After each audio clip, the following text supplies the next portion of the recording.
সহিহ বুখারী হাদিস নাম্বার 7280 নম্বর হাদিস। এই হাদিসের বর্ণনাকারী আবু হুরায়রা রাদিয়াল্লাহু তাআলা আনহু তিনি বলেন, আন আবি হুরায়রা রাদিয়াল্লাহু তাআলা আনহু قال قال رسول الله صلى الله عليه وسلم। আবু হুরায়রা রাদিয়াল্লাহু তাআলা আনহুর বর্ণনা, আল্লাহর নবী বলেন, কুল্লু উম্মতি ইয়াদখুলুনাল জান্নাতা ইল্লা মান আবা। আমার উম্মতের সবাই জান্নাতে যাবে, শুধুমাত্র যারা অস্বীকার করে তারা জান্নাতে যাবে না। সবাই যাবে, শুধু যারা অস্বীকার করে তারা জান্নাতে যাবে না। সাহাবারা প্রশ্ন করলেন, ওমাইয়াবা ইয়া রাসূলুল্লাহ, অস্বীকার করে কারা, আপনার কাছে জানতে চাই।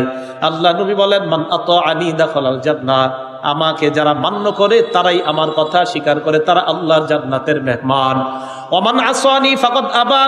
এলাকাবাসী ভালো করে শুনেন, আল্লাহ নবী বলেন, যারা আমার কথার নাফরমানি করে তারাই হলো অস্বীকারীর দল। আমার কথা যারা শোনে না তারা অস্বীকারী। আল্লাহ রাসূল বলেন তাদের ঠিকানা জাহান্নাম। বলেন নাউযুবিল্লাহ। উদাহরণ নাম্বার 6, সহিহ বুখারী হাদিস নাম্বার 7288 নম্বর হাদিস। এই হাদিসের বর্ণনাকারীও আবু হুরায়রা রাদিয়াল্লাহু তাআলা আনহু। ক্বালা রাসূলুল্লাহ সাল্লাল্লাহু আলাইহি ওয়াসাল্লাম, আল্লাহ নবী বলেন, দাউনি মা তারাকতুকুম, আমি তোমাদেরকে কোরআন সুন্নাহ যেইভাবে বলি ওইভাবে মানার চেষ্টা করো, বেশি প্রশ্ন করবা না। কি করবা না? এখন কথা হলো, আপনাদের এলাকায় মাশাআল্লাহ আপনারা এই যে আমাদের পড়াশোনা করাইছেন, এলাকার মানুষ আরো পড়াশোনা করছে, বিভিন্ন মসজিদের ইমাম খতিব সাহেবরা 20 বছর 16 বছর পড়াশোনা করছে। ওনারা কোরআন সুন্নাহ যেইভাবে আপনাদেরকে বলবে পালন করতে ওইভাবে পালন করবেন। এতদিন পড়াশোনা করার পর ওনারা আপনারে বলে, আপনি কি করেন 20 মিনিট পড়াশোনা করে এই বেটারা এসে আপনি সারাদিন প্রশ্ন করতেছেন। এটা কিন্তু ঠিক না। আল্লাহ রাসূল বলেন, দাউনি, বেশি প্রশ্ন করবা না, আমি যা বলি ওইভাবে মানার চেষ্টা করবা। এখন তো আল্লাহর নবী দুনিয়াতে নাই, নবীর ওয়ারিস উলামায়ে কেরাম কোরআন সুন্নাহ যেইভাবে বলে ওইভাবে মানার চেষ্টা করেন। আল্লাহ নবী বলেন, শোনো তোমরা, ইন্নামা হালাকা মান কানা ক্বাবলাকুম বিকাসরাতি সুআলিহিম, তোমাদের পূর্বের জাতি ধ্বংস হয়েছে বেশি প্রশ্ন করার কারণে। ওয়া ইখতিলাফিহিম আলা আমবিয়াইহিম, নবীদের বিরোধিতা করার কারণে তোমাদের আগের জাতি ধ্বংস হয়ে গেছে। তাহলে বেশি প্রশ্ন না, আমল বেশি করা। শুনবো আলেমদের মুখে, বাস আমল করা শুরু করব, খালি প্রশ্ন। এত প্রশ্ন করে মানুষ। কি প্রশ্ন করে জানেন? হুজুর সুন্নত না পড়লে কি জাহান্নামে যাবো? মানে প্রশ্ন আর খুঁজে পায় না। যে ব্যক্তি এই প্রশ্ন করে যে সুন্নত না পড়লে কি জাহান্নামী হবো, ওনারে আপনি পাল্টা প্রশ্ন করবেন, তুমি কি গত 1 মাস ফরজ নামাজগুলো পড়ছো ঠিক মতো? নিশ্চিত তার চেহারা কালো হয়ে আপনার সামনে থেকে চলে যাবে।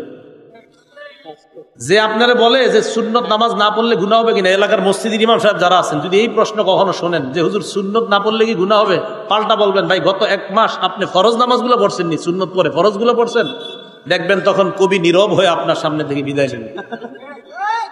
এত প্রশ্ন কিসের? আরে সুন্নত পড়লে কি লাভ এটা জিজ্ঞাসা করেন। আল্লাহ রাসূল বলছে দৈনিক 12 রাকাত সুন্নত পড়লে ওয়াজাবাত লাহুল জান্নাত, তার জন্য জান্নাত ওয়াজিব। এটা না জিজ্ঞাসা সুন্নত না পড়লে গুনাহ হইব না।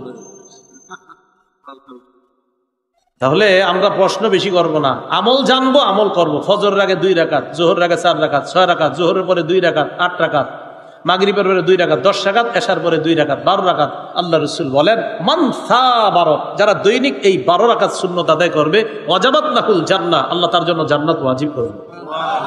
তো কেন এই প্রশ্ন করেন যে সুন্নত না পড়লে গুনাহ হবে কিনা? প্রশ্ন বেশি না, আমল বেশি হবে। আল্লাহ আমাদের সকলকে কোরআন সুন্নাহ উলামায়ে কেরাম যেইভাবে বুঝিয়ে দেয় আমাদেরকে, আমরা ওইভাবে পালন করার চেষ্টা করবো। আল্লাহ তৌফিক দান করেন।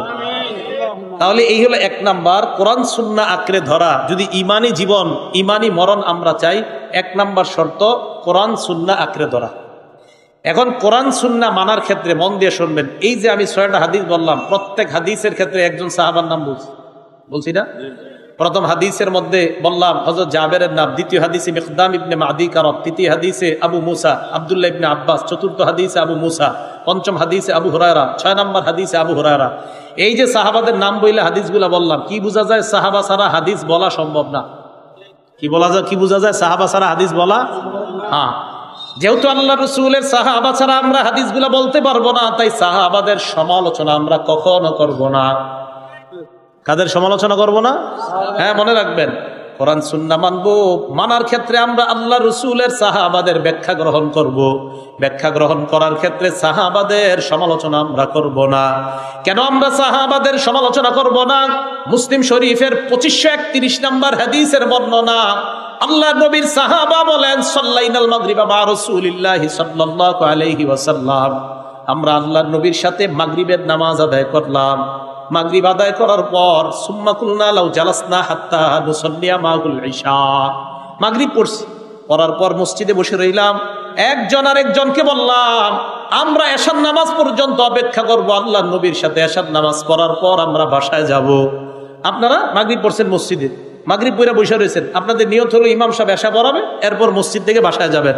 তো নবীর একদল সাহাবা বলেন আমরা নবীর সাথে মাগরিব পড়লাম, মাগরিব পড়ার পর আমরা বসে রয়েছি, আমাদের নিয়ত আমরা এশার নামাজটা পড়বো, এরপর বাসায় যাব। তো সবাই বসে রয়েছে। খারাজা আলাইনা রাসূলুল্লাহ সাল্লাল্লাহু আলাইহি ওয়াসাল্লাম, আল্লাহ নবী আমাদের সামনে আসলেন। আসার পর আমাদেরকে প্রশ্ন করলেন মা জিলতুম হাহুনা, তোমরা কতক্ষণ যাবত এই জায়গায় বসে আছো? সাহাবারা বললেন ইয়া রাসূলুল্লাহ সাল্লাইনা মাকাল মাগরিব, আমরা আপনার সাথে মাগরিবের নামাজ আদায় করলাম, মাগরিবের পর আমরা বলা বলি করলাম, এশার নামাজ আপনার সাথে পড়বো, এরপর বাসায় আমরা যাব। নবীজি বললেন আহসানতুম, তোমরা ভালো কাজ করছো, সুবহানাল্লাহ, তোমরা ভালো করছো, মাগরিব পড়ছো, এশা পর্যন্ত অপেক্ষা করছো, আমার সাথে এশা পড়ে যাবা। কয় হ্যাঁ। এবার দেখেন সাহাবারা কি কয়, আমরা যখন নবীজির এই কথা বললাম, আমার দিকে তাকান, ফারাফা রাসাহু ইলাস সামা, নবীজি আকাশের দিকে মাথা উঠাইলেন। কোথায়? আকাশ। হাদিসে আসছে ওয়াকানা কাসীরাম মিম্মা ইয়ারফাউ রাসাহু ইলাস সামা, আল্লাহ নবী বেশিরভাগ সময় আকাশের দিকে তাকাইতেন। বেশিরভাগ সময় কি করতেন? তবে দেশ গ্রামের মানুষ এই আমলটা করতে পারেন, রাস্তাঘাটে হাঁটতে আকাশের দিকে তাকানো। বাকি ঢাকা শহরের মানুষ আবার ঝামেলা, এরা আবার ছাদে উঠে দেখা দরকার, কারণ নিচ থেকে দেখলে ঝামেলা আছে। তো রাসূল আকরাম সাল্লাল্লাহু আলাইহি ওয়াসাল্লাম ওনার সাহাবারা বলেন যে রাসূল আকাশের দিকে বেশিরভাগ সময় তাকায়। নবীজি আকাশের দিকে তাকাইছে, খুব মন দিয়ে শোনেন।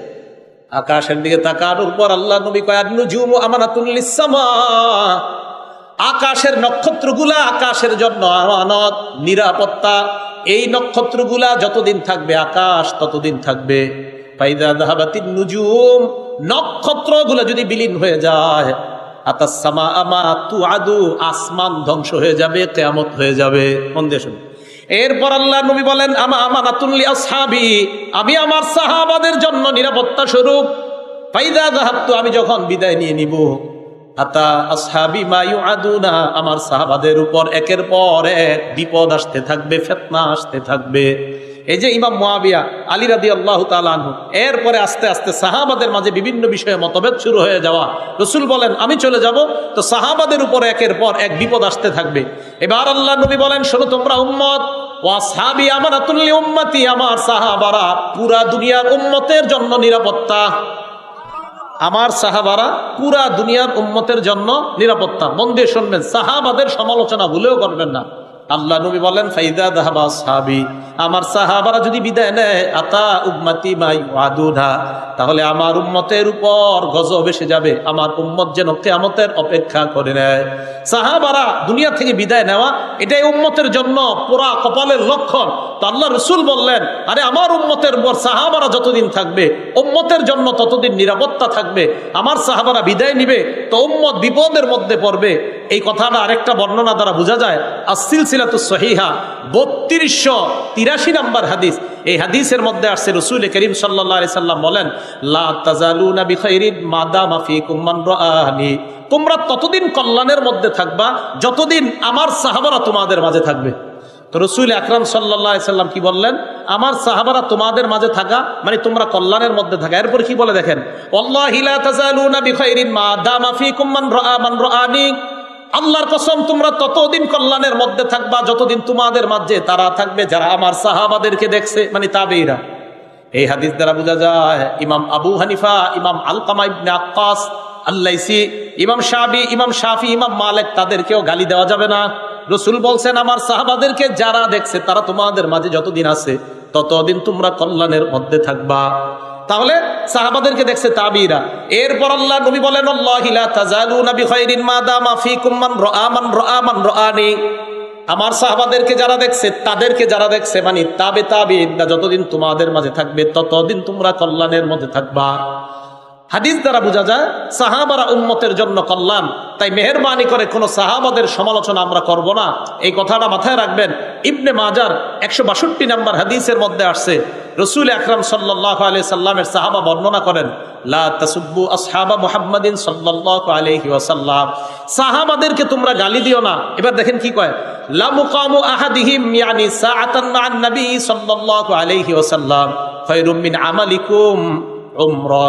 তোমাদের কেউ সারা জীবন আমল করছে, নবীর সাথে কোনো সাহাবা সামান্য মুহূর্ত বসে রয়েছে, তোমরা সারা জীবন আমল করার চাইতেও নবীর সাথে সাহাবার সামান্য সময় কাটানো তোমাদের সারা জিন্দেগির আমলের চাইতে বেশি দামি। সাহাবাদেরকে গালি দেওয়া যাবে না। একটা কিতাব আছে নাম আল জামিউস সগীর, হাদিসের কিতাব। এই কিতাবের 8752 নম্বর হাদিস, ক্বালা রাসূলুল্লাহ সাল্লাল্লাহু আলাইহি ওয়াসাল্লাম, আল্লাহ নবী বলেন, মান সাব্বা আসহাবি, আমার সাহাবাদেরকে যারা গালি দেয়, ফালাইহি লানাতুল্লাহ, তার উপর আল্লাহর অভিশাপ, ওয়াল মালাইকা, ফেরেশতাদের অভিশাপ, ওয়ান নাসি আজমাইন, মানুষের অভিশাপ। মনে রাখবেন, এই মুহররম মাস আসলে একটা গোষ্ঠী সাহাবাদেরকে গালিগালাজ করে, মুহররম মাস আসলে একটা দল সাহাবাদেরকে গালিগালাজ করে।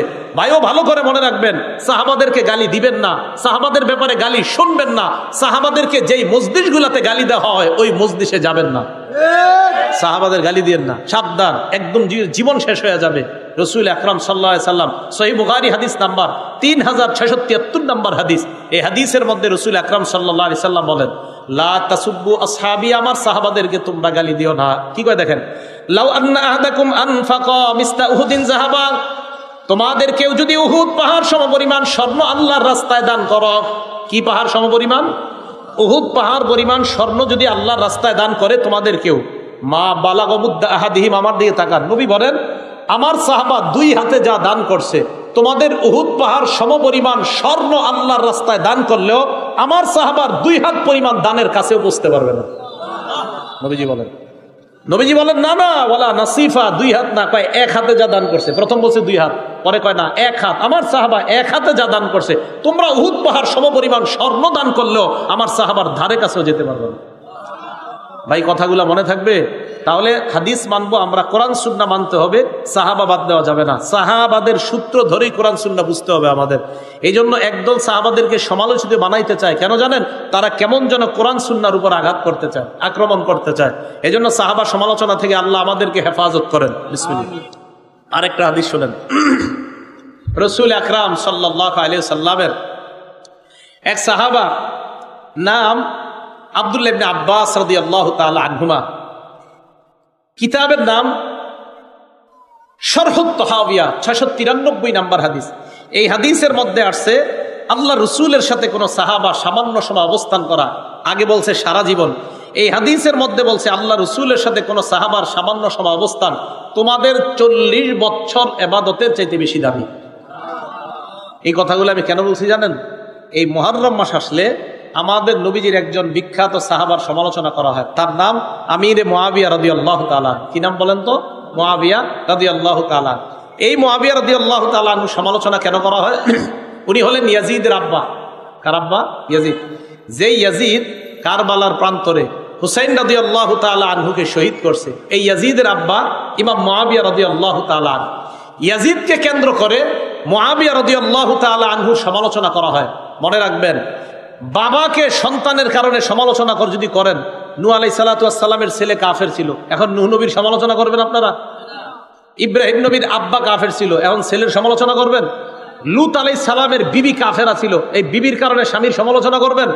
তো যেহেতু ওই জায়গায় সমালোচনা করবেন না, ইয়াজিদ নিঃসন্দেহে খারাপ ছিল, ইয়াজিদের কারণে তার আব্বা আমিরে মুআবিয়া, যার থেকে 163টা নবীর হাদিস বর্ণনা হয়েছে, তার ব্যাপারে সমালোচনা শুনবেনও না, কানেও দিবেন না। যে মজলিসে তার সমালোচনা করা হয় ওই মজলিসগুলোতেও যাবেন না। মনে রাখবেন, এই আমিরে মুআবিয়ার সময় মুসলমানদের পর্তুগাল থেকে চীন পর্যন্ত, আফ্রিকা থেকে ইউরোপ পর্যন্ত 65 লক্ষ বর্গ মাইল মুসলমানদের অধীনে আসছে। কয় লক্ষ? তো এমন একজন সাহাবার সমালোচনা এটা আমরা করব না। তাহলে কোরআন সুন্নাহ বুঝতে হলে সাহাবা লাগবে, আর সাহাবাদের সমালোচনা আমরা কিছুতেই করব না। আল্লাহ আমাদের সকলকে সাহাবার সমালোচনা থেকে যেন আমরা বেঁচে থাকতে পারি, আল্লাহ তৌফিক দান করেন। বলেন তো, ইমানি জীবন ইমানি মরণ নিয়ে কয় উপায়? 6টা। 1 নাম্বার গেল কোরআন সুন্নাহ আঁকড়ে ধরা। 2 নাম্বার, দৈনিক যে আমলগুলা করেন এই আমলগুলা নিয়মিত করা, একদিনও ছাড়বেন না। আমল যদিও কম হয়, আপনি 33 বার সুবহানাল্লাহ বলেন নামাজের পর, এটা একদিনও ছাড়বেন না। সহিহ বুখারী হাদিস নাম্বার 5861 নাম্বার হাদিস। ক্বালা রাসূলুল্লাহ সাল্লাল্লাহু আলাইহি ওয়াসাল্লাম, আল্লাহ নবী বলেন, ইন্না আহাব্বাল আমালি ইলাল্লাহ মা দামা ওয়া ইন কাল্লা। নবীজি বলেন, সবচাইতে আল্লাহর কাছে প্রিয় আমল হলো ওই আমল যে আমলটা ধারাবাহিকভাবে করা হয়, যদিও আমলের সংখ্যা কম হয়। ধারাবাহিকভাবে আমল করা, আমলটা যদিও কম হয়, প্রত্যেক দিন আল্লাহ রসুল সাল্লাল্লাহু আলাইহি সাল্লাম বলেন, যে আমল যদিও কম কিন্তু ধারাবাহিক, আপনি প্রতিদিন 10 বার দুরূদ শরীফ পড়েন, এটা একদিনও ছাইরেন না, বরং 11 বার বাড়ানোর চেষ্টা করেন, এটা কোনোদিনও ছাড়বেন না। 33 বার সুবহানাল্লাহ আমল আপনি প্রত্যেক দিন নামাজের পরে করেন, এটা ছাড়বেন না। আয়াতুল কুরসির আমল প্রত্যেক ফরজউক্ত নামাজের পরে আপনারা করেন, এটা একদিনও ছাড়বেন না। তো এই যে নিয়মিত আমলগুলা, রাসূল সাল্লাল্লাহু আলাইহি সাল্লাম বলেন, আল্লাহর কাছে সবচেয়ে প্রিয় আমল হলো ওই আমল যেই আমলটা দৈনিক করা হয়, যদিও আমলের সংখ্যা কম হয়। তাহলে ইমানি জীবন, ইমানি মরণের 2 নাম্বার শর্ত, আমল কম হোক, নিয়মিত করা। 3 নাম্বার, আল্লাহ ওয়ালাদের মজলিসে বসা। বলেন তো কাদের মজলিসে বসা? আল্লাহ ওয়ালাদের মজলিসে বসা, এটা হলো 3 নাম্বার। এটা মন দিয়ে শোনেন, সূরা তাওবা আয়াত নাম্বার 119 আল্লাহ বলেন, ইয়া আইয়ুহাল্লাযীনা আমানুত্তাকুল্লাহা ওয়া কুনু মা'আস সাদিকিন। হে ঈমানদারগণ, তোমরা ঈমান আনো, তাকওয়া অবলম্বন করো। ওয়া কুনু মা'আস সাদিকিন, আল্লাহ ওয়ালাদের সাথে উঠা বসা করো। আল্লাহ ওয়ালাদের সাথে উঠা বসার দৃষ্টান্ত আল্লাহ নবী বুখারীর বর্ণনায় বলেন, সহিহ বুখারীর 2101 নম্বর হাদিসের বর্ণনা, আল্লাহ রাসূল সাল্লাল্লাহু আলাইহি ওয়াসাল্লাম বলেন, মাসালুল জালিসিস সালিহি ওয়াল জালিসিস সূ কামাসালি সাহিবিল মিসকি ওয়াকিরিল হাদ্দাদ।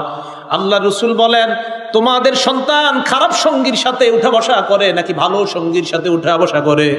রাসূল আকরাম সাল্লাল্লাহু আলাইহি ওয়াসাল্লাম বলেন, খারাপ সঙ্গী আর ভালো সঙ্গীর দৃষ্টান্ত এই ব্যক্তির মতো, যেই ব্যক্তি আতর বিক্রেতার কাছে যায় এবং কামারের কাছে যায়। আল্লাহ নবী বলেন, তুমি যদি আতর বিক্রেতার কাছে যাও তাহলে তোমার 2টা লাভের একটা লাভ হবে, ইম্মা তাশতারিহি, হয়তো তার কাছ থেকে আতর কিনবা, ওয়া ইম্মা তাজিদু মিনহু রিহান তাইয়্যিবা।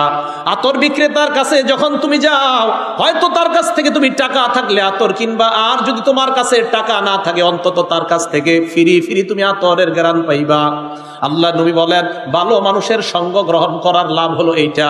ভালো মানুষের কাছে যদি যাও, তুমি যদিও ভালো হতে না পারো, ভালো হওয়ার নিয়ম কানুন তুমি জানতে পারবা।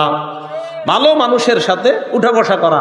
আপনি খেয়াল রাখবেন, আপনার সন্তানটা উল্টাপাল্টা মানুষের সাথে যেন না চলে, আপনার সন্তানটা খারাপ মানুষের সাথে যেন না চলে, এই ব্যাপারটা আপনাকে খেয়াল রাখতে হবে। এবার রাসূল সাল্লাল্লাহু আলাইহি সাল্লাম বলেন, তুমি যদি খারাপ মানুষের সাথে চলো, তোমার দৃষ্টান্ত হলো কামারের মতো। কামারের কাছে যখন যাও, ওই ব্যক্তির কাছে যাওয়ার পর ইম্মা ইউহরিকু সাওবাকা, হয়তো তোমার কাপড়টা পুরায়া দিবে, আও বাদানাক, তোমার শরীর পুরায়া দিবে, অন্তত তাজিদু মিনহু রিহান খাবিসা, ওই কামারের দোকানে গেলে তুমি দুর্গন্ধ তোমার নাকে পাইবা। আতর বিক্রেতার কাছে গেলে ফিরি দুর্গন্ধ নয়, সুগন্ধি পাইবা। কামারের কাছে গেলে ফিরি দুর্গন্ধ তোমার নাকে আসবে। আল্লাহ নবী বলেন, ভালো মানুষের সাথে যখন তুমি উঠা বসা করবা, তাহলে তোমার মধ্যে অন্তত ভালো হওয়ার কিছু গুণ তোমার মধ্যে আল্লাহ পয়দা করে দিবেন। এই জন্য রাসূল আকরাম সাল্লাল্লাহু আলাইহি সাল্লাম বললেন, ভালো মানুষের দৃষ্টান্ত আর খারাপ মানুষের দৃষ্টান্ত হলো আতর বিক্রেতার মতো আর হলো কামারের মতো। আতর বিক্রেতার কাছে যখন আপনি যাবেন, তখন হয়তো তার কাছ থেকে আতর কিনবেন, অথবা ফিরি আতরের ঘ্রাণ পাবেন। আর কামারের কাছে যখন আপনি যাবেন, হয়তো আপনার শরীর পুরাবে, না হয় আপনার জামা পুড়িয়ে দিবে, অন্তত নবীজি বলেন ফিরি কিছু দুর্গন্ধ তুমি পাইবা। এটা হলো ভালো আর খারাপের সাথে উঠা বসার দৃষ্টান্ত। তাহলে আমরা আমাদের 3 নাম্বার উপায়, ইমানি জীবন ইমানি মরণের 3 নাম্বার উপায়, সেটা হলো ভালো মানুষের সঙ্গে উঠা বসা করা, আল্লাহ ওয়ালার যে এলাকায় আসে ওই এলাকায় বেশি যাওয়া, আল্লাহ ওয়ালাদের সোহবত গ্রহণ করা। আল্লাহ তৌফিক দান করেন। এবার আরেকটা দৃষ্টান্ত শোনেন, আবু দাউদ শরীফ হাদিস নাম্বার 4833 নাম্বার হাদিস। এই হাদিসটা মন দিয়ে শোনেন। আপনার ছেলে কার সাথে ডেলি উঠা বসা করে একটু দেখেন। ক্বালা রাসূলুল্লাহ সাল্লাল্লাহু আলাইহি ওয়াসাল্লাম, আল্লাহ নবী বলেন, আন্নাসু আলা দীনি খলিলিহি, মানুষ তার বন্ধুর রীতিনীতির অনুসারী হয়। মানুষ বন্ধুর রীতিনীতির অনুসারী হয়। দেখবেন অনেক ছেলেরা চুলগুলো এমন স্টাইলে রাখে যে স্টাইল অমুক নায়ক করে। আমাদের মা বোনরা এমন স্টাইলে তার চুলগুলা সে পার্লারে গিয়ে সাজে যেমন ওই নায়িকা এটা করে। তো আল্লাহ রসুল বলেন, মানুষ তার বন্ধুর রীতিনীতির অনুসারী হয়। মানুষ যাকে মহব্বত করে, সে যা করে মানুষ এটা করতে চায়। আল্লাহ নবী বলেন, ফাল্যানজুর আহাদুকুম মাইয়ু খালিল, তোমাদের প্রত্যেকের চিন্তা করা উচিত তুমি কাকে বন্ধু বানাইলা। আপনি যাকে বন্ধু বানান ওই বন্ধুর কারণে আপনার মধ্যে যেন সুন্নত বহির্ভূত কর্মকাণ্ড না হয়। আপনি যাকে বন্ধু বানান তার কারণে আপনার চরিত্রটা যেন নষ্ট না হয়। আল্লাহ নবী কয় বন্ধু নির্বাচন করার আগে চিন্তা ভাবনা করে বন্ধু নির্বাচন করবা। তাহলে এই কথাটা মনে থাকবে তো। আপনার সন্তান কাদের সাথে উঠা বসা করে দৈনিক আপনি খেয়াল রাখবেন। আল্লাহ রসুল সাল্লাল্লাহু আলাইহি সাল্লাম বলে দিলেন আতর বিক্রেতা আর কামারের দৃষ্টান্ত, ভালোদের সাথে উঠা বসা করলে কিছু না কিছু আপনার ছেলের পরিবর্তন হবে, খারাপদের সাথে উঠা বসা করলে আপনার ছেলের মধ্যে খারাপ চরিত্র একদিন না একদিন ঢুকে যাবে। তাই আল্লাহ তাআলা বললেন ইমানি জীবন ইমানি মরণের 3 নাম্বার শর্ত আল্লাহ ওয়ালাদের সোহবতে বেশি বেশি যাওয়া। উজানি মাহফিল আছে, আরো আল্লাহ ওয়ালারা যেই যে এলাকায় আসে এই এলাকায় তাদের সান্নিধ্যে যাওয়া। ওদের সান্নিধ্যে যখন আপনারা যাবেন তখন ওই আল্লাহ ওয়ালা আপনি যদিও না হইতে পারেন কিছু না কিছু আপনার মধ্যে আল্লাহ এনে দিবেন। এগুলো 3 নাম্বার। 4 নাম্বার ঈমান নতুন করা। বলেন তো কি করা? ঈমান আবার নবায়ন করে কিভাবে? ঈমান নবায়ন করে কিভাবে? ইমাম হাইসামি রহমতুল্লাহ আলাইহির একটা কিতাব আছে নাম মাজমাউজ জাওয়ায়েদ। এই কিতাবের 2 নম্বর খণ্ড 214 নম্বর পৃষ্ঠা। আন আবি হুরায়রা রাদিয়াল্লাহু তাআলা আনহু قال আবু হুরায়রা রাদিয়াল্লাহু তাআলা আনহুর বর্ণনা আল্লাহ রাসূল সাল্লাল্লাহু আলাইহি ওয়াসাল্লাম বলেন জাদ্দিদু ঈমানাকুম, তোমরা তোমাদের ঈমান নতুন করো। সাহাবারা বললেন কাইফা নুজাদ্দিদু ঈমানানা ইয়া রাসূলুল্লাহ, হুজুর আমরা আমাদের ঈমান নতুন করব কিভাবে?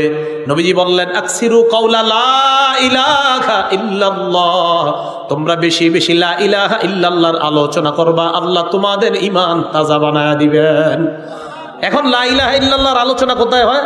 দাওয়াত ও তাবলীগের তালিমে যাবেন, এদের গাছতে যাবেন, অথবা হালকায় যে জিকিরগুলা হয় এই জিকিরে যাবেন, অথবা মাদ্রাসার যে মজলিসগুলা হয় এগুলাতে যাবেন, ইস্তাহি মাহফিলগুলাতে যাবেন, আশেপাশে যে মাহফিলগুলা হয় এগুলাতে যাবেন। তাহলে আল্লাহ তাআলা ঈমান তাজা করে দিবে, নতুন করে দিবে। এখন যে আলোচনাটা ঢুকবো এটা মন দিয়ে শুনবেন। ইমানি জীবন ইমানি মরণের 5 নাম্বার উপায় মেসওয়াক করা। জোরে বলেন কি করা? এই দিক তাকান, কি করা?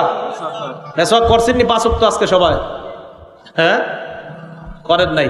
এখন মেসওয়াকের ব্যাপারে 13টা কথা কমু। কয়টা? মন দিয়ে শোনেন। মহিলাদেরকেও মেসওয়াক করতে বলবেন। মেসওয়াকের ব্যাপারে 13টা কথা।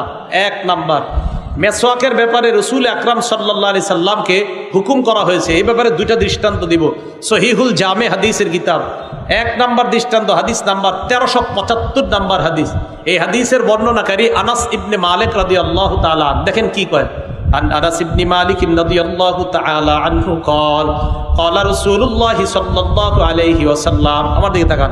আল্লাহ নবী বলেন উমিরতু বিসওয়াক, আমাকে মেসওয়াকের ব্যাপারে এত বেশি আদেশ করা হয়েছে হাত্তা খশিতু আন আদরাদা, আমি ভয় পেয়ে গেলাম মেসওয়াক করতে করতে না জানি আমার দাঁতগুলা পড়ে যায়।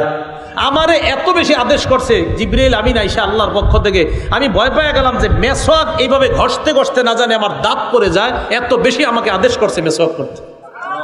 আর আপনারা আজকে করেননি। এবার 2 নম্বর দৃষ্টান্ত শোনেন। ভাই আমি এগুলা বলতেছি কেন? কালকে যেন সবার কাছে মেসওয়াক থাকে, এই জন্য বলতেছি। 2 নম্বর দৃষ্টান্ত সহিহুল জামে 1376 নম্বর হাদিস। এই হাদিসের মধ্যে রাসূল আকরাম সাল্লাল্লাহু আলাইহি সাল্লাম কি বলে দেখেন। এবার এই হাদিসে বলে ক্বালা রাসূলুল্লাহ সাল্লাল্লাহু আলাইহি ওয়াসাল্লাম, আল্লাহ নবী বলেন উমিরতু বিসওয়াক, মেসওয়াকের ব্যাপারে এত বেশি আদেশ আমাকে করা হয়েছে হাত্তা খশিতু আইয়ুক্তাবা আলাইয়া, আমি ভয় পেয়ে গেলাম না জানি মেসওয়াক আমার উপর ফরজ করে দেওয়া হয়। নামাজ কি? নামাজ কি? নবীজি বলেন আল্লাহ মেসওয়াক করতে আমারে এত বেশি বলছে আমি ভয় পেয়ে গেছি না জানি আল্লাহ আমার এই মেসওয়াক করা ফরজ করে দেবে। তাহলে এটা গুরুত্ব। এগুলো 1 নাম্বার কথা, মেসওয়াকের ব্যাপারে নবীকে হুকুম করা হয়েছে। 2, মেসওয়াক কত বড় গুরুত্বপূর্ণ সুন্নত আমরা বুখারী শরীফের একটা বর্ণনা শুনি। 887 নাম্বার হাদিস। আন আবি হুরায়রা রাদিয়াল্লাহু তাআলা আনহু قال قال رسول الله صلى الله عليه وسلم, আবু হুরায়রা রাদিয়াল্লাহু তাআলা আনহুর বর্ণনা, আল্লাহর নবী বলেন লাউলা আন আশুক্কা আলা উম্মতি আও আলা الناس لامرتهم بالسواك مع كل صلاه, আমি যদি আমার উম্মতের জন্য কষ্টকর বলে না করতাম আমার উম্মতকে আমি 5 ওয়াক্ত নামাজের সময় মেসওয়াক করা অবধারিত করে দিতাম। নবীজির মনের ইচ্ছা, আহারে আমার উম্মত 5 ওয়াক্ত নামাজের আগে মেসওয়াক করুক, এটা আমার ইচ্ছা।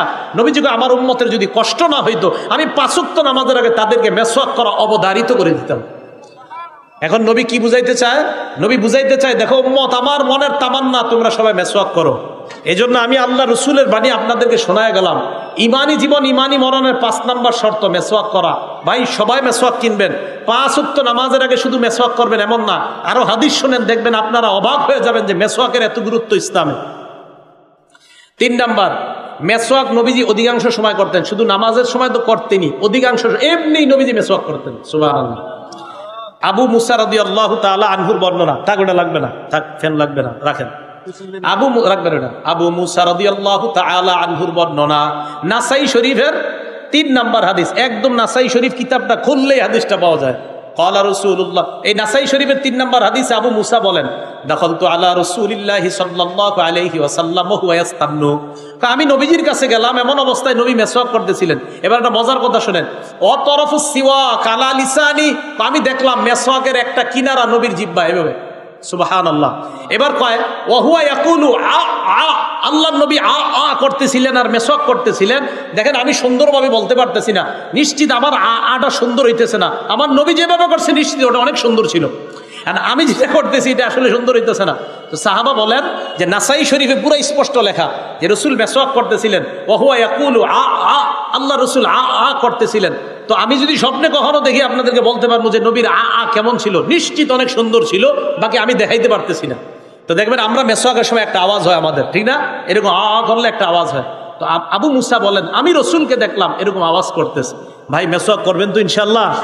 এটা ৩ নাম্বার। মা বোনদেরকেও বলবেন, ঘরে বলবেন, অনেক বরকতের কারণ। ৪ নাম্বারটা মন দিয়ে শোনেন। আমরা অনেক সময় বলি, যেমন আমি বললাম আপনারে আমি যথেষ্ট কইছি, এরকম কথা বলি না? আম্মা ছেলেরে বলে তোরে যে আর কত গমু, যথেষ্ট কওয়া হয়ে গেছে। বুখারী শরীফের ৮৮৮ কত হয়? ৮৮৮ নাম্বার হাদিস, ৮88 এই হাদিসের মধ্যে আসছে রাসূল আকরাম সাল্লাল্লাহু আলাইহি সাল্লাম বলেন, আকসারতু আলাইকুম বিসওয়াক, এ আমার উম্মত আমি মেসওয়াকের ব্যাপারে যথেষ্ট বলেছি, আমি তোমাদেরকে মেসওয়াকের ব্যাপারে যথেষ্ট বলেছি, আর কত বলবো তোমাদেরকে, তোমরা মেসওয়াক করো। এই ৪ নাম্বার কথা গেল।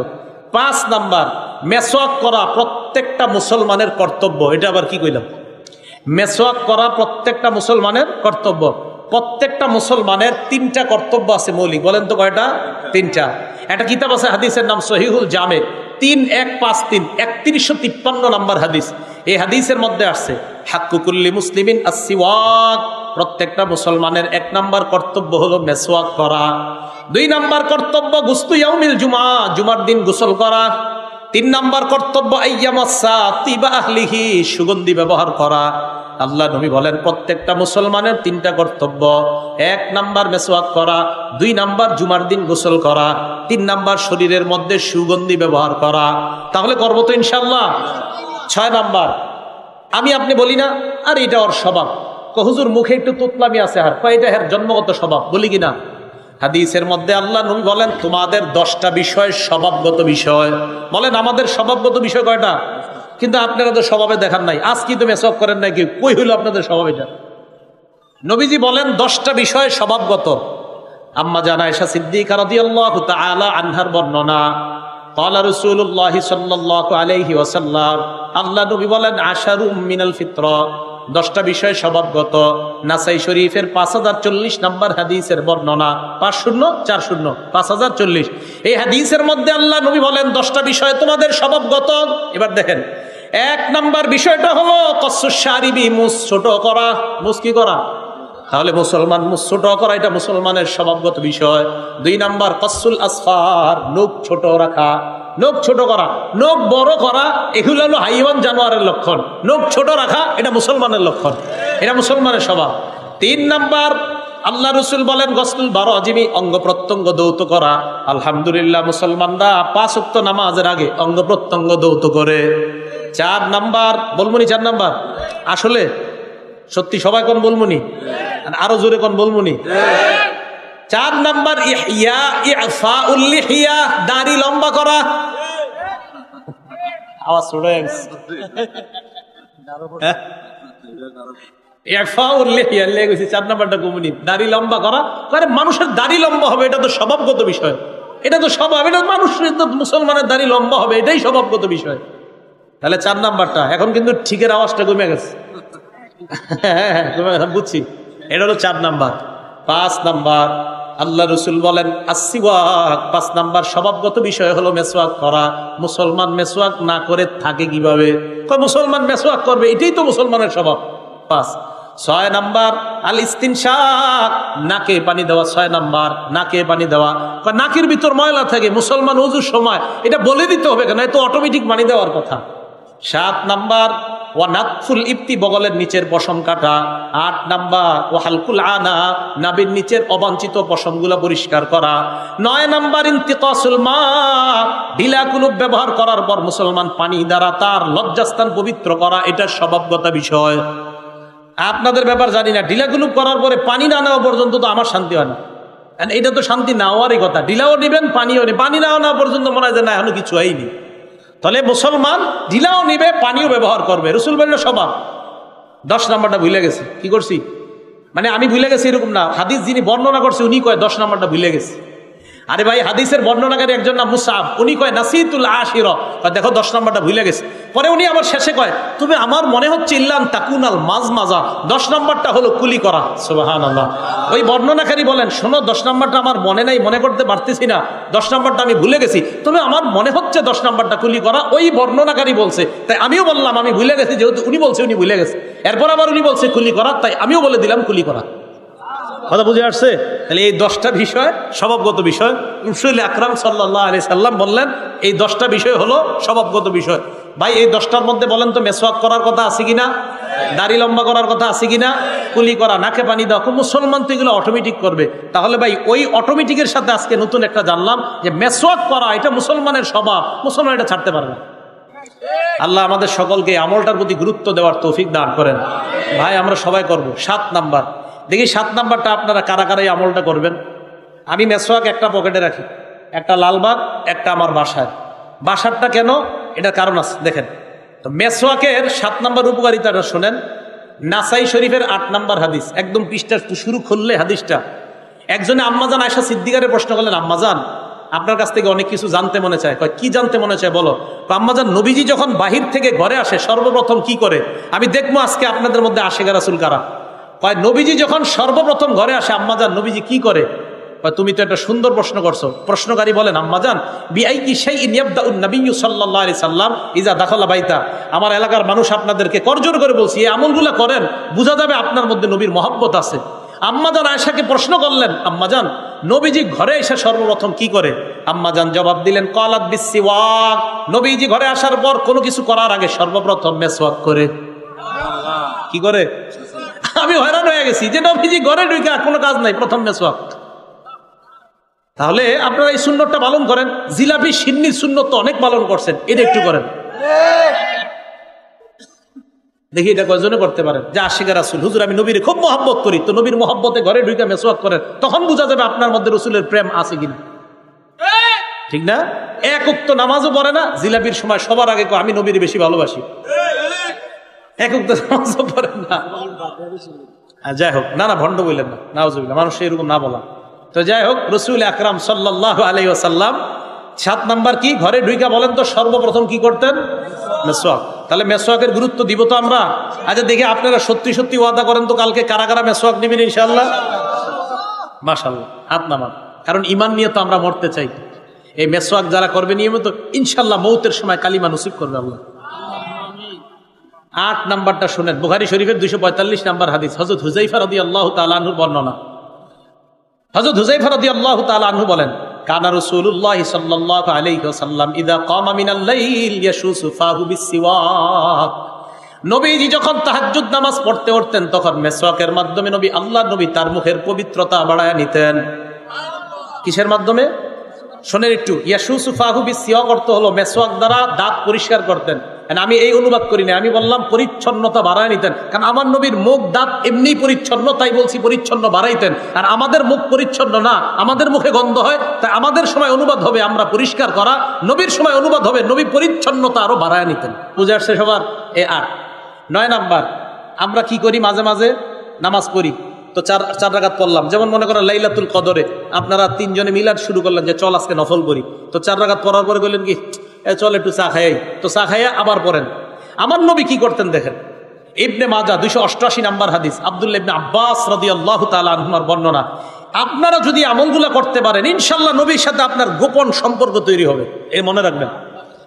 কি বলে আব্দুল্লাহ ইবনে আব্বাস, দেখেন, কানা রাসূলুল্লাহ সাল্লাল্লাহু আলাইহি ওয়াসাল্লাম ইউসাল্লি মিনাল লাইলি রাকাতাইন, আল্লাহর নবী রাতের বেলা 2 রাকাত তাহাজ্জুদ পড়তেন। তাহাজ্জুদ পড়ার পর সুম্মা ইয়ানসারিফু ফায়াস্তাক, এরপর আল্লাহর নবী একদিকে যাইতেন, যাওয়ার পর মেসওয়াক করতেন। আমরা খাই চা, আমরা চা খাই, নবীজি মেসওয়াক করে। নবীজি নামাজের মাঝে মাঝে মেসওয়াক করে। এগুলো 9 নাম্বার। 10 নাম্বার বলেন তো, আমরা কোরআন শরীফ পড়ি কি দিয়া? মুখ দিয়া। কি দিয়া পড়ি? মুখ দিয়া। ইবনে মাজাহ 291 নাম্বার হাদিস। সবাই পড়েননি কোরআন শরীফ? কি জি? 2-3 জন কয় জি। আপনারা কোরআন না বললে কে পড়বে? তুই মাথা নষ্ট হয়ে যায় আমার। কোরআন মুসলমান পড়বে না তো পড়বে কে? বললাম কোরআন পড়েন কিনা, 2-4 জন কয়। এ শুনতেই পারি না এই কথা। আর কোরআন তো মুসলমান পড়বে, তো পড়বে কে? ইবনে মাজাহ 291 নাম্বার হাদিস। প্রতিদিন কোরআন পড়বেন। আমরা একাত কাকা দেখতাম, এই পাগল মানুষ ছিল, প্রত্যেকদিন সকালে কোরআন শরীফ পড়তো। কোরআন পড়েন না, মুসলমান কোরআন পড়েন, তো কোরআন পড়বে কে? ঘরে ঘরে গজব কোরআন ছেড়ে দেওয়ার কারণে মুসলমান কোরআন পড়ে না। আগে দেখতাম কৃষকরা যারা এলাকায় কৃষিকাজ করতো, সকালবেলা মসজিদে বসে বসে সুর দিয়ে কোরআন পড়তো দীর্ঘক্ষণ, এরপরে মাঠে যাইত। এখন যাবে কিভাবে? সারা রাত এমন এক টেলিভিশনের গজব ঢুকছে ঘরে, কিসের আবার কোরআন? ফজরই পড়ে না। আল্লাহ হেফাজত করুক এই জাতিকে। তো বলেন কোরআন করি কি দিয়ে? মুখ দিয়ে। এখন আমার যে আনছেন আজকে এই ওয়াজগুলা করতেছি কেন? আমল করেন, আল্লাহর রাস্তায় আমল করেন। দোকানে বসে রয়েছেন, কাস্টমার নাই, আরে কোরআন খুলে পড়া শুরু করেন। দোকানে বসে আছেন, কাস্টমার নাই, এখন বাস কোরআনটা খুলেন, সময়টা কাজে লাগান। দোকানে কাস্টমার নাই, 3 বার সূরা ইখলাস পড়েন, 30 বার কোরআনের সওয়াব পেয়ে গেছে। 6 বার পড়েন, তাহলে 2 বার কোরআন পড়ার সওয়াব পেয়ে গেছে। 9 বার পড়েন, 3 বার পুরা 30 পারা কোরআন সওয়াব পড়ার সওয়াব পেয়ে গেছে। আপনি কেন দোকানে বসে বসে সময়গুলো কাজে লাগাচ্ছেন না? বাসে বসে রয়েছেন, কোনো কাজ নাই, জ্যামে পড়ছেন দাউদকান্দি মেঘনা ব্রিজের এই জায়গায়, আপনি 1 ঘন্টা 1.5 ঘন্টা 2 ঘন্টা জ্যামে আছেন। তো আপনি জ্যামে পড়ে আপনি এখন ভয়ঙ্কর অবস্থা, কি আপনি সূরা ইখলাস পড়া শুরু করেন, আপনি সূরা ফাতিহা পড়েন, কুল আউযু বিরাব্বিল ফালাক নাস পড়েন না, উল্টা মোবাইলটা কইলা নাটক সিনেমা দেখা শুরু। সময়গুলো নষ্ট করেন না। বলেন কোরআন পড়ি কি দিয়ে? মুখ দিয়ে। 291 নাম্বার হাদিস ইবনে মাজাহ। কথাগুলো কষ্টে বলছি, কষ্ট নিয়েন না। মুসলমান কোরআন পড়বে না তো কারা পড়বে? আলী রাদিয়াল্লাহু তাআলা আনহু বলেন, ইন্না আফওয়াহাকুম তুরুকুন লিল কোরআন, তোমাদের এই মুখ হলো কোরআনের রাস্তা। সুবহানাল্লাহ। ফাতাইয়িবুহা বিসসিওয়াক, কোরআনের রাস্তাটা মেসওয়াকের মাধ্যমে পবিত্র রাখো। কোরআনের এই রাস্তাটা মেসওয়াকের মাধ্যমে তোমরা পবিত্র রাখবা। এবার দেখেন, নামাজের মধ্যে যখন ইমাম সাহেব দাঁড়ায়, 11 নাম্বার, আল্লাহ নবী বলেন, ইদা কামা আহাদুকুম ফিস সালাহ ফালইস্তাক, তোমাদের কেউ যখন নামাজে দাঁড়াও তখন তোমরা মেসওয়াক করে দাঁড়াইবা। কেন? এবার দেখেন কি কয়। আল জামিউস সগীর কিতাবের নাম, 775 নাম্বার হাদিস। এই হাদিসের মধ্যে নবীজি সাল্লাল্লাহু আলাইহি সাল্লাম বলেন, তোমরা যখন নামাজে দাঁড়াও ফালইস্তাক, মেসওয়াক করবা। কয় কেন? তোমাদের কেউ যখন নামাজের মধ্যে কোরআন তেলাওয়াত পড়ো, আল্লাহ নবী বলেন, ওয়াদু আমালাকুন ফাহু আলা ফিহি, একজন ফেরেশতা তার মুখটা তোমার মুখের সাথে রাখে। নামাজে যখন কোরআন পড়েন, একজন ফেরেশতা তার মুখ আপনার মুখের সাথে লাগায়। নবীজি বলেন, লা ইয়াখরুজু মিন ফামিহি শাইউন ইল্লা দাখালা ফামাল মালাক, তোমার মুখ থেকে যা বের হয় ফেরেশতার মুখ দিয়ে তার পেটে তা ঢুকে। আল্লাহ রাসূল বলেন, তখন তোমার মুখ থেকে যেই জিনিসটা বের হয় কোরআন, ওই কোরআনটা যেন পরিচ্ছন্নতা মেসওয়াকওয়ালা দাঁতের মাধ্যমে বের হয়, যেন ফেরেশতা সুগন্ধি পায়। আল্লাহ নবী বলেন, মেসওয়াক করে নামাজে দাঁড়াও। তাহলে মেসওয়াক করে আমরা নামাজ পড়বো ইনশাআল্লাহ। 12 নাম্বারটা শর্টে বলবো, কিন্তু বড় দামি কথা। আজকে রাত্রে ঘুমায় চিন্তা করেন যে কি সুন্দর 2টা দামি কথা। নাসাই শরীফের 5 নাম্বার হাদিস, ক্বালা রাসূলুল্লাহি সাল্লাল্লাহু আলাইহি ওয়াসাল্লাম, আস-সিওয়াকু মাতহারাতুন লিল ফাম ওয়া মারদাতুন লির-রাব। নবীজি বলেন, মেসওয়াক হলো মাতহারাতুন লিল ফাম, মুখের পবিত্রতার কারণ। এবার দেখেন কি কয়, মারদাতুন লির-রাব, মুসলমান যদি আল্লাহকে সন্তুষ্ট করতে চাও তো মেসওয়াক করো। মেসওয়াক করলে আল্লাহ সন্তুষ্ট হয়ে যায়। তাহলে আজকে থেকে একটু চিন্তা করবেন যে একটা আমল এবার মেসওয়াক করলে আল্লাহ সন্তুষ্ট, সমস্যাকে আমি করলাম। আর জামিউস সগীর আরেকটা হাদিস শুনেন, 6901 নাম্বার হাদিস, 6901। এই হাদিসের মধ্যে আসছে, নবীজির সাহাবা আব্দুল্লাহ ইবনে ওমর, এটাও যে কারা কারা যদি পারেন করেন, যদি পারেন। আব্দুল্লাহ ইবনে ওমর কানা লা ইয়ানামু ওয়াস-সিওয়াকু ইনদা রাসিহি, আব্দুল্লাহ ইবনে ওমর যখন ঘুমাইতেন মেসওয়াক মাথার কাছে রাখতেন। এবার দেখেন, কাইদাস্তাইকাযা ইস্তাকা, রাত্রে যখনই জাগ্রত হইতেন মেসওয়াক করতেন। আবার ঘুমাই গেছে, আবার জাগ্রত হয়েছে, মেসওয়াক করতেন। আবার ঘুমাইছে, আবার জাগ্রত হয়েছে, মেসওয়াক করেন। কি পাইছে মেসওয়াকে আল্লাহ জানে, আমি কেন আপনাদেরকে বুঝাইতে পারতেছি না। তো বুঝাইতে চাইলাম ইমানি জীবন ইমানি মরণের 5 নাম্বার শর্ত মেসওয়াক করা। সবার মনে থাকবে তো ইনশাআল্লাহ? ভাইয়েরা, বাবারা, চাচারা সবার মনে থাকবে তো? তাহলে 1 নাম্বার কোরআন সুন্নাহ আঁকড়ে ধরা, 2 নাম্বার ধারাবাহিক নেক আমল করা যদিও কম হয়, 3 নাম্বার আল্লাহ ওয়ালাদের কাছে যাওয়া, ভালো মানুষের সাথে উঠা বসা করা, 4 নাম্বার ইমান নবায়ন করা, 5 নাম্বার মেসওয়াক করা। 6 নাম্বার রসুল আকরাম সাল্লাল্লাহু আলাইহি সাল্লামের হাদিস দ্বারাও বোঝা যায়, আল্লাহর কোরআন দ্বারা বোঝা যায়। এই কথাটার মন দিয়ে শোনেন, গোপনে আল্লাহর কাছে দোয়া করা। বলেন কি বলছি বাংলাটা? গোপনে আল্লাহর কাছে। মাগরিবের নামাজ পড়ছেন, এশার নামাজ পড়ছেন এই মসজিদে বা কোনো মসজিদে, সব মুসল্লিরা বের হয়ে গেছে। বের হওয়ার পর মসজিদে একটু হালকা বাতি আছে, অন্ধকারের মতো অবস্থা, ফ্যানটা চলতেছে, সব মুসল্লিরা চলে গেছে, ইমাম সাহেব গেছে, মুয়াজ্জিন সাহেব গেছে, আর কেউ নাই। আপনি বসে রয়েছেন। এবার আপনি হাতটা তোলেন, আল্লাহরে বলেন, আল্লাহ 2 বছর মেয়েটাকে বিয়ে দেওয়ার চেষ্টা করতেছি, মাবুদ আমি পারতেছি না, মানুষে বলছি, অনেক ঘটক ধরছি, কাজ হয় না। আল্লাহরে আপনি বলেন, আর এইভাবে বলেন, আল্লাহ আমি আর তুমি ছাড়া এই জায়গায় কেউ নাই। আপনি দেখেন ওই মুহূর্তে আপনার চোখের পানি যদি না আসছে, আপনি দেখেন এইভাবে করে চোখের পানি আসবেই। এই গোপনে আল্লাহরে বলেন, আপনার সমস্যাগুলোর কথা গোপনে বলেন, আল্লাহরে বলবেন, আল্লাহ এলাকার মধ্যে মানুষ, আমি এলাকায় চলাফেরা করি, আল্লাহ আমি অনেক গুনাহগার, আমার ইমান অত তাজা না, মাবুদ আমি তো ভয় পাই, আমি ইমান নিয়ে মরতে পারবো কিনা, আল্লাহ এই জায়গায় কেউ নাই, আমি আর তুমি আছি, আল্লাহ তুমি একটু মায়া করে আমারে মৃত্যুর সময় কালিমা নসিব করে দিও। এইভাবে আল্লাহকে বলেন। ঘরের মধ্যে আপনার মেয়ে ছেলেগুলারে আলাদা রুমে দিয়ে দেন একদিন। তো রাতের বেলা বিবিরে বললেন, আমি 10 মিনিট একটু রুমের ভিতরে আসি, আইসো না। রুমের ভিতরে 10 মিনিট বসে থাকেন, কেউ নাই, ফ্যানটা চলতেছে, হালকা চাঁদের আলো আসতেছে, লাইটটা নিভাইয়া দেন। আল্লাহরে বলেন, আল্লাহ ছেলে মেয়ে বউ কেউ নাই, আমি আর আপনি আছি, আর কেউ নাই। আল্লাহর কাছে গোপনে দোয়া করেন। সূরা আরাফের 55 নম্বর আয়াতে আল্লাহ বলছে, উদউ রাব্বাকুম তাদাররুআ ওয়া খুফিয়া, অনুনয় বিনয় কাকুতি মিনতি করে গোপনে আল্লাহর একটু ডাকো। এইভাবে আপনি আল্লাহর কাছে দোয়া করেন, আপনার যা সমস্যা আল্লাহকে বলেন, অবশ্যই আল্লাহ সমাধান করবেন। কারণ ওই সময় আল্লাহর সাথে আপনার যে সম্পর্ক হবে, আপনি 1 ঘন্টাও মানুষের সামনে চিল্লাচিল্লি করলে ওরকম সম্পর্ক হবে না, এই গোপনে 2, 4, 5 মিনিট আল্লাহর সাথে যেই সম্পর্ক হবে। তো পারবো তো ইনশাল্লাহ? এই হলো 6 নাম্বার। 6টা কথা মনে থাকবে তো ইনশাল্লাহ? আল্লাহ পাক রব্বুল আলামিন আমাদের সকলকে যে কথাগুলা শুনলাম বললাম, এরপর আমল করার তৌফিক দান করেন। রুমাল পাঠান।